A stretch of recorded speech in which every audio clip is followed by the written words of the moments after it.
my office before 9 a.m. every morning. And I have never closed in the last 4 years anything less than 10 Most p.m. of the time you are receiving visitors and friends. Yes, but even if when I receive my customers or visitors, they are meant for the official work I am doing. It is part of the work that I've been given to do as a legislator. I speak on their behalf, and yes. I have that responsibility to listen to them and hear them out. So for you to say it is even part of the legislative work for me to engage this. How does that add value to governance in Lagos State? Receiving visitors and meeting with friends in your office for about 8 hours, 10 hours in a day. How does that add value to governance in Lagos State? 8 hours. I spend 16 to 17 hours every day working for Lagos. And I can tell you that we do a lot of research. Because you don't know. Of course, you have legislative assistants who do that for you. Where did you get that assistance from? I do know that there's no legislator who doesn't have 2, 3, 4, 5,000. That is the impression you all have. But when we are giving, even my head are collecting 22,000 naira, where will you get a qualified? And that's what we are talking about. We are quick to say in America we have legislators comparing them with what they get. But in America, in advanced countries, they get professors, they get doctors, they get experts in different fields to work with the legislator. But here, we don't even have that kind of fund to pay for the aides. So you do your work yourself. No, I think it's the way you people have gone about it.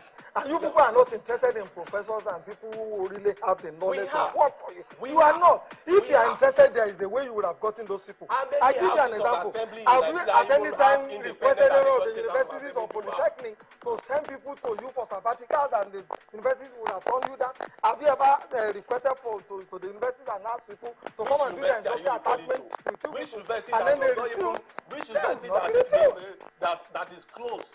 Nearly all 6-7 months in a year. You are telling us to go and even the universities are closed, the professors will still be there, the libraries will still be there. The libraries are there, and that is why if you come to Lagos State House of Assembly that I am from, you will see that we have a lot of professionals across board.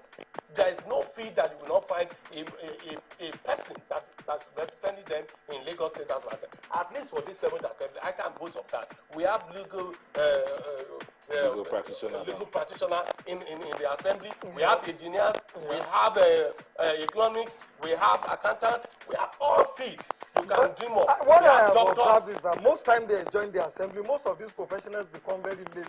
They are no longer able to do what they used to do when they were out in there. What makes them lazy? I think it's the environment, because if you sit in an indolent environment, the possibilities are that you also invite the culture of indolence. And so most times these people don't want to do any work anymore. Because that is the percentage you get to hear. Because you have never been to that position.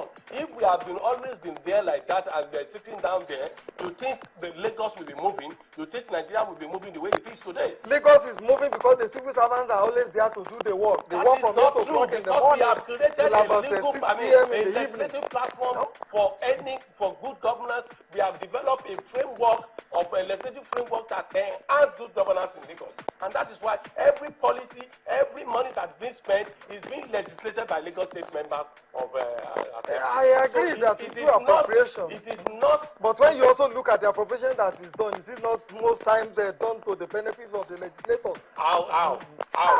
What is the percentage? I don't want to mention name, but please find mention out. Name. When you look at the remunerations of political office holders compared to the civil servant who actually do the work, I give you one statistic. In a particular state, for example, the remuneration for political office holder in that state is about 2.5 million naira. Whereas for the whole of the civil servants in that state, just 1.8 billion naira. And you find that state 2.8 billion. Yes. 2.8 to pay political office holder, commissioners, legislators, special advisors. The civil servant was one about 1.8 billion naira. Well, I don't know of that state. And that state is unable to pay salary today. I don't know of that state, but I don't want to get into that.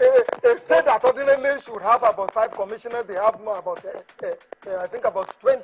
A state that should have about... How could a state work with 5 commissioners? Please. Obafemi Awolowo ruled Western Nigeria with about 5 ministers when he was the premier of Western region.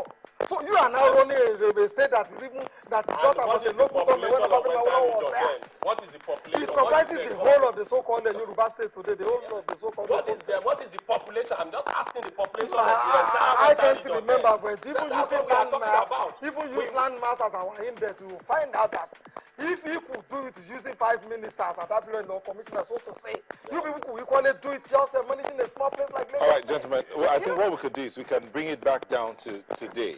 Let's leave the era of the sage and come back to today. The situation on ground demands austerity measures as announced by the federal government at one time, austerity measures. So going away with 300% of basic, no matter how minimal the basic is, as you say, it doesn't compensate for the suffering that the public servants go through. That's what you said. Okay, we'll take a break and when we'll come back, we'll compare. Do the civil servants get their package when they're supposed to, their pensions and their gratuity? Then if they're not getting it, should the public servants be getting theirs? We'll be back shortly. Don't go away.